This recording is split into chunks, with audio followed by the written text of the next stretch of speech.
ஆண்டவராகிய இயேசு கிறிஸ்துவின் நாமத்தினாலே உங்களுக்கு வாழ்த்துக்கள். வாருங்கள், சுவிசேஷத்தில் விடியலை தேடுவோம். நமது விடியல் சுவிசேஷத்திலே. ஒரு வேத பகுதியை உங்களுக்காக நான் வாசிக்கிறேன். அப்போஸ்தலர் நடவடிக்கைகள் 11வது அதிகாரம் 19, 20 வசனங்கள். ஸ்தேவான் நிமித்தமாய் எழும்பின உபத்திரவத்தினாலே சிதறப்பட்டவர்கள் சுவிசேஷ வசனத்தை யூதர்களுக்கே அன்றி மற்ற ஒருவருக்கும் அறிவியாமல் பெனிக்கே நாடு, சீப்புரு தீவு, அந்தியோகியா பட்டணம் வரைக்கும் சுற்றி திரிந்தார்கள். அவர்களில் சீப்புரு தீவாரும் சிரேன பட்டணத்தாருமாகிய சிலர் அந்தியோகியா பட்டணத்துக்கு வந்து கிரேக்கருடனே பேசி கர்த்தராகிய இயேசு கிறிஸ்துவை குறித்து பிரசங்கித்தார்கள். கொஞ்சம் இந்த வசனத்தினுடைய பின்னணியை யோசித்து பார்க்கணும் அப்படின்னு யோசிக்கிறேன். இவர்களெல்லாம் யார்?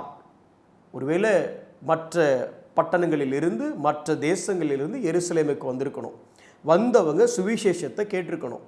பெந்தேகோஸ்தே நாளில் கேட்டவங்க இயேசு கிறிஸ்துவை ஏற்றுக்கொண்டிருப்பாங்க. ஆனால் கொஞ்ச நாள் கழித்து மிகுந்த ஒரு உபத்திரவம் ஆரம்பிக்கிறது. அப்போஸ்தலர் நடவடிக்கைகள் 8வது அதிகாரத்தில் உபத்திரவம் ஆரம்பிக்கிறது.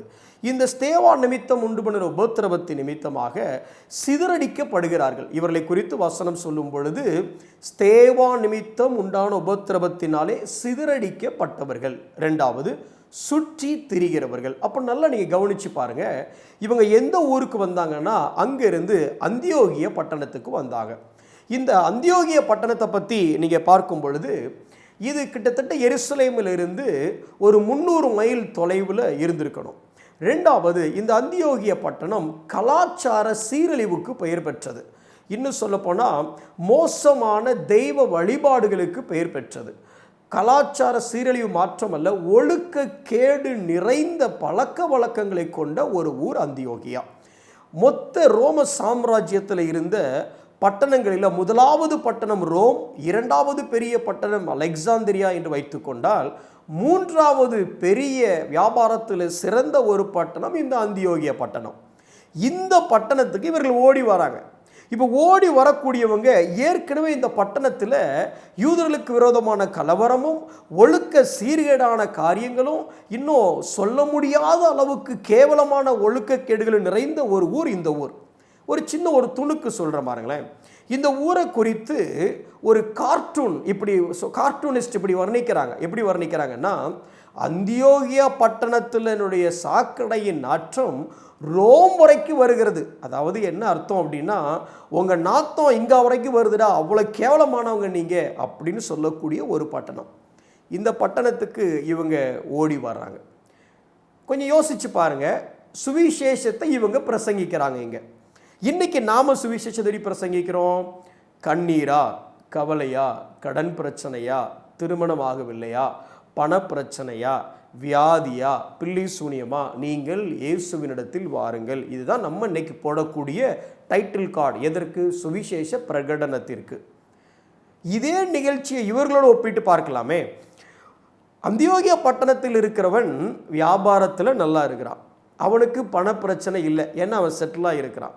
உலகத்தினுடைய சுகபோகமான எல்லா காரியங்களையும் அனுபவித்து கொண்டிருக்கிறவனாக அவன் இருக்கிறான். ஆனால் இவங்க இருக்கிறாங்கல்ல, இந்த எருசலேமிலிருந்து சிதறடிக்கப்பட்டவர்களுக்கு இப்போதைக்கு வீடு இருக்க வாய்ப்பு இல்லை. ஏன்னா உபத்திரவத்து நிமித்தம் வந்தவர்கள் சுற்றி திரிகிறார்கள் இருக்கு. அப்படின்னு செட்டில் ஆகலை. 2வது, இவன் ஊரை விட்டு ஓடி வரக்கூடியவன். இவனுக்கு எங்கள் தொழில் ஒன்றும் பெருசாக இல்லை. அப்போது இன்னும் இவன் குடும்பம் எங்கே இருக்குது எப்படின்னு தெரியாது. எல்லாருமே அடிக்கப்பட்டு சிதறடிக்கப்பட்டு வரவங்க தான். ஒரு பக்கம் அந்தியோகியா மக்கள், அவர்கள் செழிப்பாக இருக்கிறாங்க. வீடு வாசல் எல்லா காரியமும் சௌகரியங்களும் நிறைவாக இருக்கக்கூடிய ஒரு கூட்டம். இன்னும் சொல்ல போனால் உலகத்தை நல்லா என்ஜாய் பண்ணிட்டு இருக்கிற ஒரு கூட்டம். இந்த பக்கம் அடிக்கப்பட்டு துரத்தி அடிக்கப்பட்டு வரக்கூடிய இன்னொரு கூட்டம்.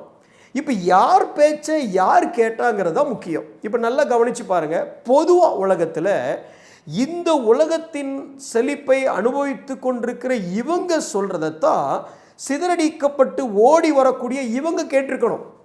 ஆனால் இங்கே வசனம் எப்படி சொல்லுதுன்னா, இந்த சிதறடிக்கப்பட்ட மக்கள் இவங்க இந்த மக்களுடைய பேசி சுவிசேஷத்தை பிரசங்கித்தார்கள். அப்போது இவங்க பேசுகிறத துரத்தி அடிக்கப்பட்டு ஒன்றுமில்லாமல் ஓடி வந்து இவர்கள் பேசினதை ஊர்லே செட்டில் ஆகி தொழிலோட வீடு வசதி வாய்ப்போடு இருக்கக்கூடிய செழிப்பாக இருக்கக்கூடிய இவர்கள் கேட்டார்கள் என்றால் இவர்களிடம் இல்லாத ஒன்று இவர்களிடம் இருந்தது. அல்லது இப்படி சொல்லலாம், எல்லாமே இருக்கிற அந்தியோகிய பட்டணத்தாரிடம் இல்லாத ஏதோ ஒன்று எல்லாமே இல்லாமல் இருக்கிறது போல் தோன்றுகிற இந்த சிதறடிக்கப்பட்ட கூட்டத்தில் இருந்தது. அது என்ன?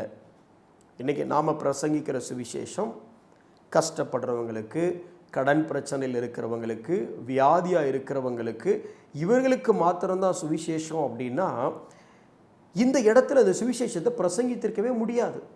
அப்போ என்ன இருந்தது? இவர்களிடம் இல்லாத ஒன்று இவர்களை என்ன இருந்திருக்கணும்? அல்லது நாம் எங்கேயோ மாறிட்டோமோ? சுவிசேஷன்னு சொல்லி நாம் காட்டுகிற விஷயம் ஏதோ தவறாகிவிட்டதோ? ஏன்னா துரத்தி அடிக்கப்பட்ட இவர்களுக்கு பிரச்சனை நிறையா இருந்துச்சு. இவங்களுக்கு பணம் இல்லை, தொழில் இல்லை, வீடு இல்லை, சொந்த பந்தம் எல்லாம் செழிப்பாக சந்தோஷமாக இல்லை.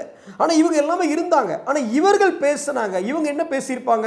உனக்கு கடன் பிரச்சனையா, என்கிட்ட வா அப்படின்னு சொல்லியிருக்க வாய்ப்பு இல்லை. உனக்கு வீட்டில் சந்தோஷம் இல்லை, என்கிட்ட வான்னு சொல்ல வாய்ப்பு இல்லை. இல்லை உங்கள் தொழில் எதுவும் பிரச்சனையா வா அப்படின்னு சொல்லியிருக்க வாய்ப்பு இல்லை.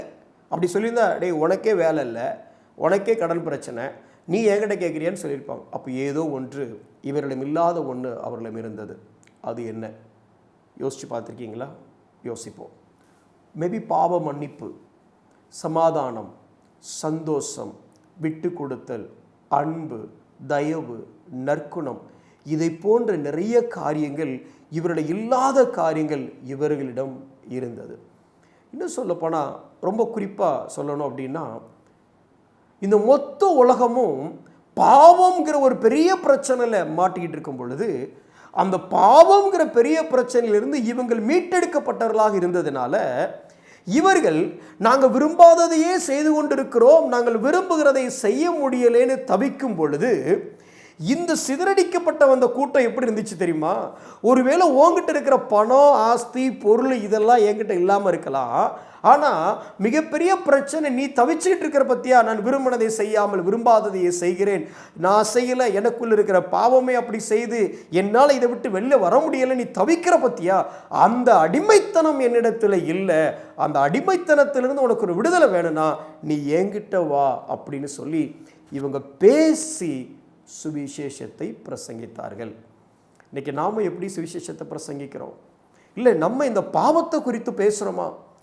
இன்னைக்கு இயேசுகிட்ட வாங்க, பணம் கிடைக்கும், பொருள் கிடைக்கும், வசதி கிடைக்கும், வாழ்க்கை கிடைக்கும்னு சொல்கிற நாம உங்ககிட்ட இருக்கிற பாவத்துக்கு பிரச்சனை இயேசுதான் அப்படின்னு சொல்கிறோமா? ஏன்னா நமக்கே இந்த பாவம் எவ்வளோ பெரிய பிரச்சனைன்னு தெரியலையோ, சபையே இந்த பாவம் எவ்வளோ பெரிய பிரச்சனைங்கிறத மறந்து விட்டதோ?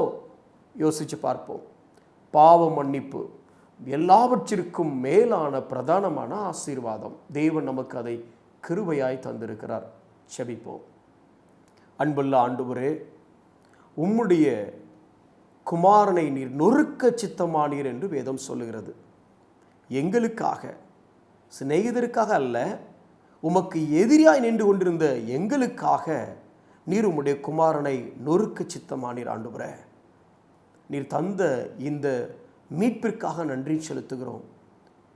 பல நாட்கள் இதை நாங்கள் உணராமல் ஆசீர்வாதம் என்று ஓடிக்கொண்டிருக்கிறோம். நல்லதுதான், ஆனாலும் மிகப்பெரிய ஆசீர்வாதமான இந்த பாவ மன்னிப்பையும் மீட்பையும் குறித்து எங்களுக்கு பிரகாசமுள்ள மனக்கண்களை தாருங்கள்.